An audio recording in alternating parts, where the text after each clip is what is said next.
Something Rush, and today I'm going to teach you how you can deal with tanks that have terrible gun handling.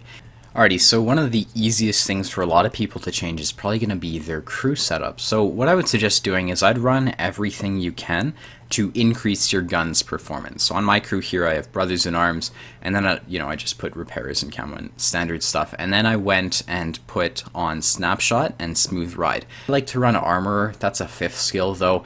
Armorer is going to allow you to not necessarily need to repair your gun immediately if it gets damaged. It's definitely worth checking out, at least, there's nothing really else that's useful after 5 skills, so I'd put it on there. I wouldn't say it's a must-have though. I'd say Snapshot and Smooth Ride are a must-have. Equipment-wise, what you're going to want to do is run GLD, Rammer, and V-Stab. Some people like to put optics or vents in the place of a GLD, but the problem is optics or vents don't decrease your exposure time, and if you're in a position where optics are going to be useful all the time in a T-34-3, you're doing something really wrong because you want to be close to the enemy. So gun length drive is going to reduce your exposure to the enemy, and that's why I think it's the best option. As far as consumables go, I like to run food on my tank.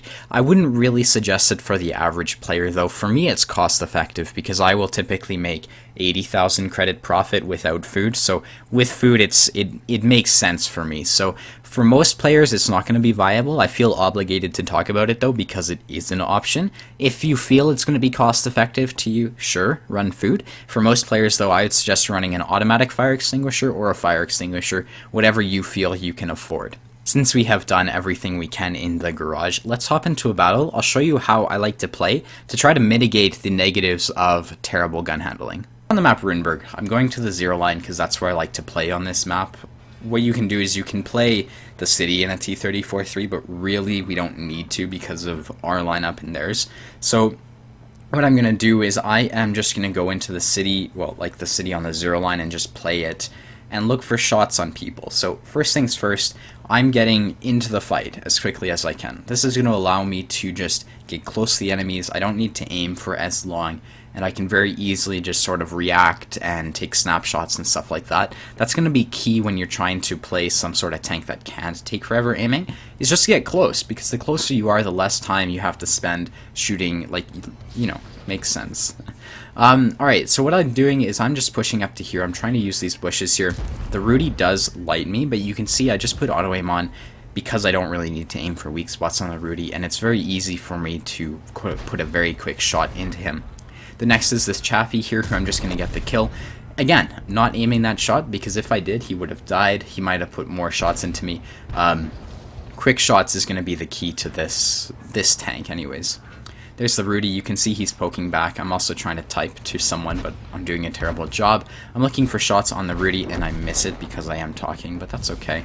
I'm going to look for shots on the T-35-2 after this. You can see, though, it's another quickly aimed shot onto the Rudy there. So the whole essence of this video is to try to tell people that the more shots they put into the air, the more they're going to hit.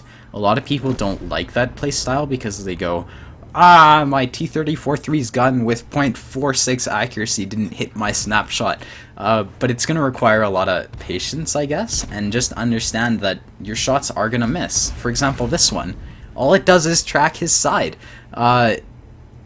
And, what can you do? Who cares? You took the shot, it missed, take another one, and you're going to get the kill. So you can see I pick up my 3rd kill there. I've done 800 damage so far. And again, just pushing up into the enemy, trying to get closer to them, and I'm focusing on putting a lot of shots into the open. Right here, it's a T-34-85. He hasn't spotted me, so I can aim this shot. If you can aim, there's no harm in aiming. But he obviously lights me, so I'm going to keep moving, trying to get out of his line of fire and stuff like that. And you're going to see, again, I'm going to take another shot on the move, and that's going to hit. Which is very lucky, but the truth is, if I hadn't taken that shot, it never would have hit in the first place. So again, putting shots into the air, you're going to get more hits. Here's another example. Jackson put the shot out quickly. I managed to get the kill. That's our 5th kill. And again, if I hadn't taken that shot, I never would have gotten the damage. So obviously this is a relatively lucky game. I'm putting a lot of shots out and I am getting rewarded for it. Some games you're just going to put 10 shots out into the open and you're going to get 3 hits, and it's going to be really annoying. It's just an exercise in patience. So like tanks like this take a lot of patience to play.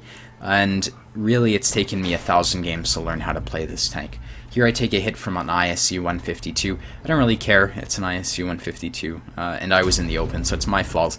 I put a shot into him, and I'm just going to fall back. You can see, though, I did use his reload to take the shot, to take the time to aim my shot here. I noticed the ISU just shot, so I can aim this again, use auto-aim, finish him off, get the top gun.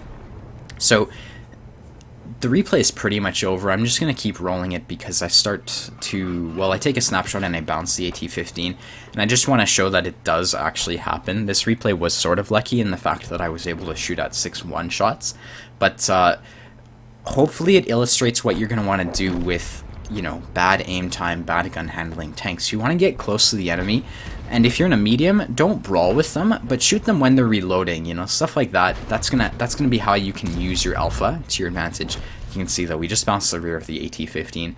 Bounces and misses are gonna happen. It's just a part of playing tanks with terrible gun handling and terrible pen. So if you don't like that, play a Leopard or something. Don't get a T-34-3 or a Chinese medium or whatever. But for those of you who do have them and do like the idea of them, this is how you have to play them. The essence of this video is to tell you that you want to be putting shots into the air. Some of them are going to hit, some of them aren't. Be patient and just understand that it's just the way the tank works.